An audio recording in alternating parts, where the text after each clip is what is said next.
The sun hangs low over endless prairie. Dirt stretches endlessly in both directions. A single horse-drawn wagon approaches from the distance, moving slowly. Sarah Wells sits at the reins, mid-50s, weathered face, determined eyes that have seen hardship. Her hands are calloused, her dress faded from years of wear. Behind her, the ranch she's called home for 3 decades rises from the earth, like a monument to solitude. She carries a small wooden box. The house is modest but clean. Photographs line the walls. Old portraits of Sarah at various ages, family pictures that seem incomplete, faces cut out or turned away from the camera. A fireplace dominates one wall. Sarah enters and places the wooden box on the mantelpiece. She removes her hat and coat slowly, methodically, as if performing a ritual she's done 1,000 times. She pours herself whiskey from a decanter and sits in a leather chair that has molded itself to her frame. She opens the box. Inside, wrapped in faded cloth, is a single bullet, tarnished silver, engraved on its side in old, careful script. Thomas Harlan, 1891. Sarah holds it up to the firelight. Her jaw tightens. Sarah V.O. Some things you think you've buried deep enough that they'll never surface. You tell yourself that time is a great healer, that years will dull the edges of memory, that distance will make the truth easier to bear. But the truth doesn't work that way. It's like a stone in your boot. You might walk miles without thinking about it, but the moment you stop, the moment you're still, you feel it again. She sets the bullet on the table before her. Sarah prepares a simple dinner, bread, cheese, some canned vegetables. She moves mechanically, her mind elsewhere. Through the window, darkness has claimed the landscape entirely. Only stars pierce the black. She eats alone, as she has for 30 years. Young Sarah, 25 years old, stands in front of a general store.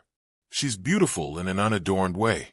Her beauty comes from vitality and youth and hope. A man approaches on horseback.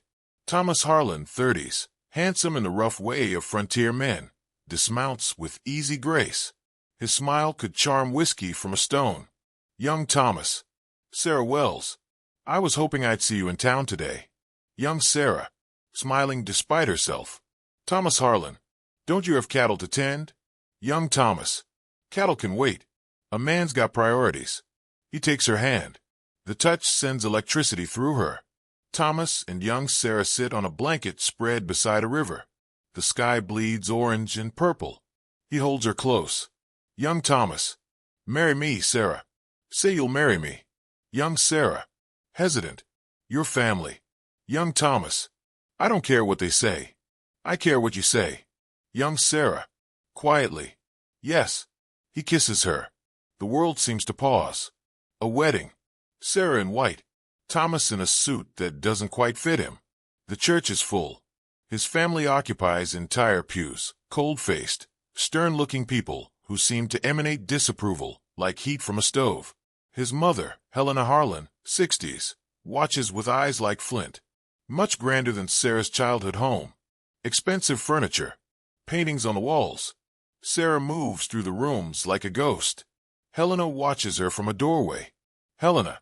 Thomas married down, you know. Everyone in the territory knows it. Young Sarah. Meeting her eyes. Your son loved me. Helena.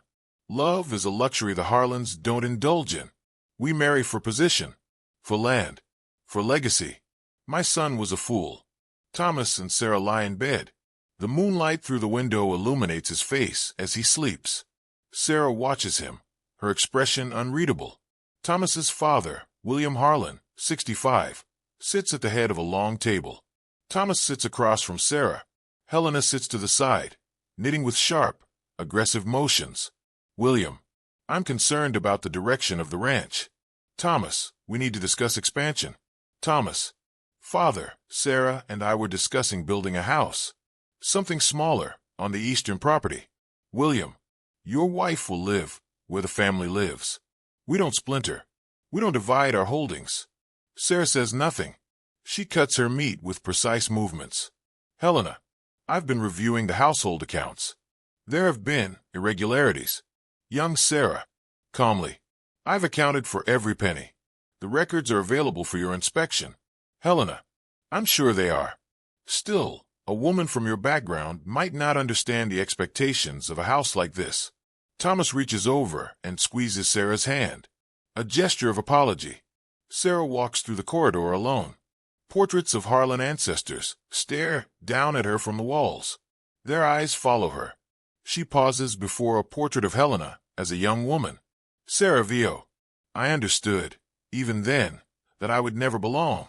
That no matter how many years I spent in that house, I would always be the outsider. The woman who wasn't good enough. The woman who trapped their son. Thomas sits at a desk, looking at ledgers. Sarah enters. Young Sarah. Your mother said I've been stealing. Young Thomas. Not looking up. She says that about everyone.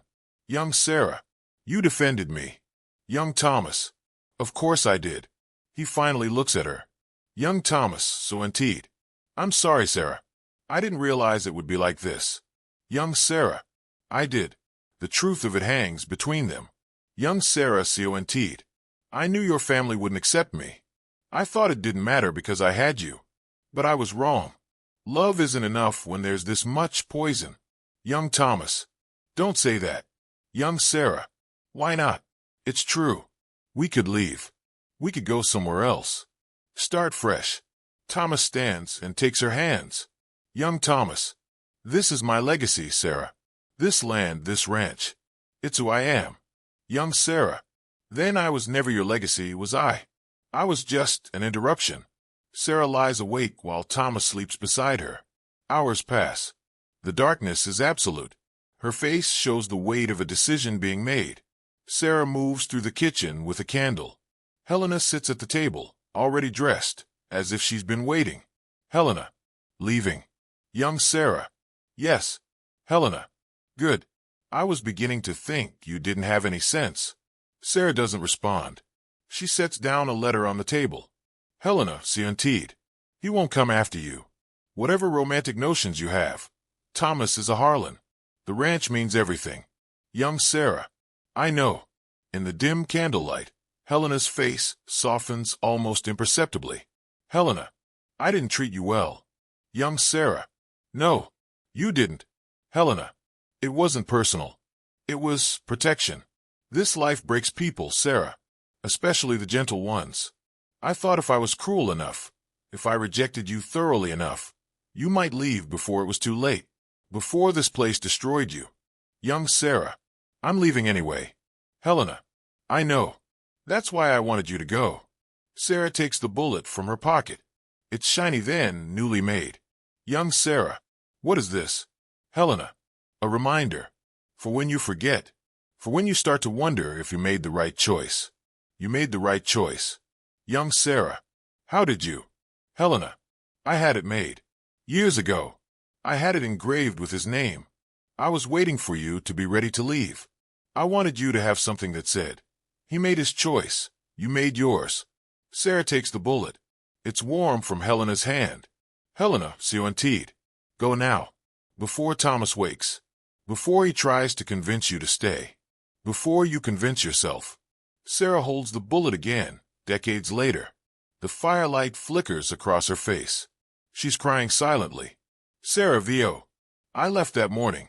I never saw Thomas again. I took my savings, and I bought a small piece of land to the south. I built a house with my own hands. I raised cattle and crops. I lived alone, and I was happier than I'd ever been in that grand Harlan mansion. She sets the bullet back in its cloth. Sarah Vio, indeed. But I never stopped wondering. Not really. I wondered if he was happy. If he'd married again. If he ever thought about me when the sun set over the prairie, and there was no one to share it with. Sarah sits on the porch in a rocking chair, the bullet on her lap. A young woman on horseback approaches. It's Elena, 30s, with features that echo both Sarah and Thomas. Sarah's breath catches. Sarah. Whispering. No. Elena dismounts with the grace of someone who spent her life on horses. She has Thomas's eyes. His smile. Elena. Mrs. Sarah Wells? Sarah. Who's asking? Elena. My name is Elena Harlan. I'm Thomas Harlan's daughter. Sarah's hand closes around the bullet. Sarah. He's dead, isn't he? Elena. Yes. 2 months ago. He was 68. Sarah nods slowly, as if she's known this for years. Sarah, how did you find me? Elena, my father. Before he died, he left me some letters. He told me about you. He told me about choosing the ranch over everything else. He told me it was the greatest mistake of his life. Sarah stands. Sarah, I don't want to hear this. Elena, he wanted me to tell you something. He said, tell her that I understood, in the end. Tell her that she was the only one who was ever real. Tell her that I was proud of her for leaving. Sarah turns away. Her shoulders shake. Sarah, why would he send you? Why would he do that? Elena, because he couldn't do it himself. Because he was afraid that if he saw you again, all those years of choosing duty over love would suddenly not matter. That he'd throw everything away, even at his age, just to spend whatever time he had left with you. Sarah, turning back, do you know what this is? She shows Elena the bullet. Sarah suinteed. Your grandmother gave me this the morning I left. She told me it had his name engraved on it. She said it was a reminder that he made his choice, and I made mine. She was right. Elena, my father spoke of my grandmother with different feelings than I expected. He said she was cruel to you, but that cruelty saved you. He spent 60 years wishing someone had saved him too. Sarah looks at the bullet, then at Elena, this living embodiment of the road not taken. Sarah, I built a good life here. I was happy. Elena, I know. Father said that made it easier to live with his regrets. He said at least one of them was happy. Sarah, did he ever find happiness? Elena, honestly, I don't think so. Not the kind you have. He had duty and tradition and land, but he didn't have what matters. Sarah looks out at her ranch, the land she built with her own hands, the life she chose. Sarah, I think I want to show you something. Sarah and Elena ride across the property. Sarah points out different sections. Sarah, I cleared that land myself. That took 3 years. I built a barn over there after a tornado destroyed the old one. I planted those trees the first spring I was here. They're 30 years old now. I've watched them grow. Elena, it's beautiful. Sarah, it's mine. I earned every inch of it. No one gave it to me. No one told me I had to keep it. I chose it every single day for 30 years. They stop on a small hill overlooking the property. Sarah suinteed. Your father never had that. He inherited. He maintained. But he never built anything that was truly his own, because everything was already decided before he was even born. Elena, he knew that. He said it at the end. He said the curse of legacy is that it leaves no room for choice. Sarah takes out the bullet and hands it to Elena. Sarah, I want you to have this.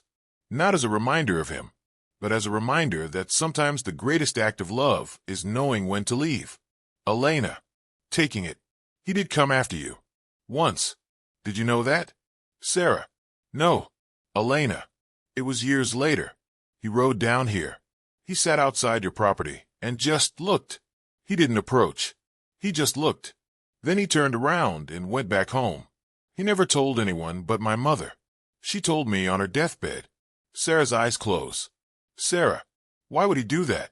Elena, because sometimes love means honoring someone's choice to leave you. Sometimes it means recognizing that the best thing you can do for someone is to let them be free. The wind moves across the prairie, carrying the scent of grass and distance. Sarah sits in her chair. The fireplace casts dancing shadows. Elena prepares to leave. Elena, will you keep the letters? He wrote letters to you over the years. He never sent them. He knew you'd built a new life. He didn't want to intrude, but he wanted you to have them, just in case. Elena places a bundle of envelopes on the table. Sarah, I don't know if I can read them. Elena, maybe someday. Maybe not. But they're yours if you want them. They embrace. A moment passes between them, the acknowledgement that they've both been touched by the same man, but in entirely different ways. Sarah watches Elena ride away until she disappears into the darkness. She holds the bundle of letters. Her face is a study in conflicting emotions. Sarah Vio, there's a moment in every life where you understand that the choices you made weren't just about you. They ripple outward, affecting people you never knew. creating possibilities and impossibilities you never imagined. She looks at the letters. Sarah Vio Siontid. I chose to leave. He chose to stay. Neither of us was wrong. We were just choosing different things. And maybe that's the hardest truth to accept, that sometimes love means accepting that the person you love will choose something other than you.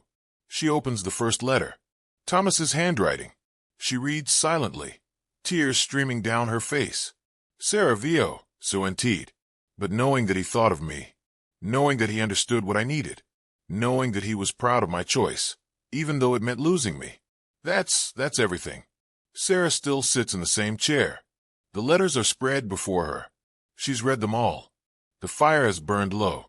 The bullet sits on top of the stack. She picks it up one last time and holds it to the fading firelight. Sarah Vio. There's no bullet with my name, only his. But now I understand what his mother was really saying. The bullet wasn't about his name. It was about the choice. It was about understanding that some people are meant to be remembered, not possessed. That the highest form of love is sometimes the willingness to let someone go. She sets the bullet back down. Sarah Vio Siontid. I spent 30 years thinking I'd made the only right choice. Now I understand something different. We both made the right choice. The right choice for who we were. And somehow, impossibly, that's enough. The sun rises over the prairie, golden and eternal, indifferent to the human hearts that beat beneath it.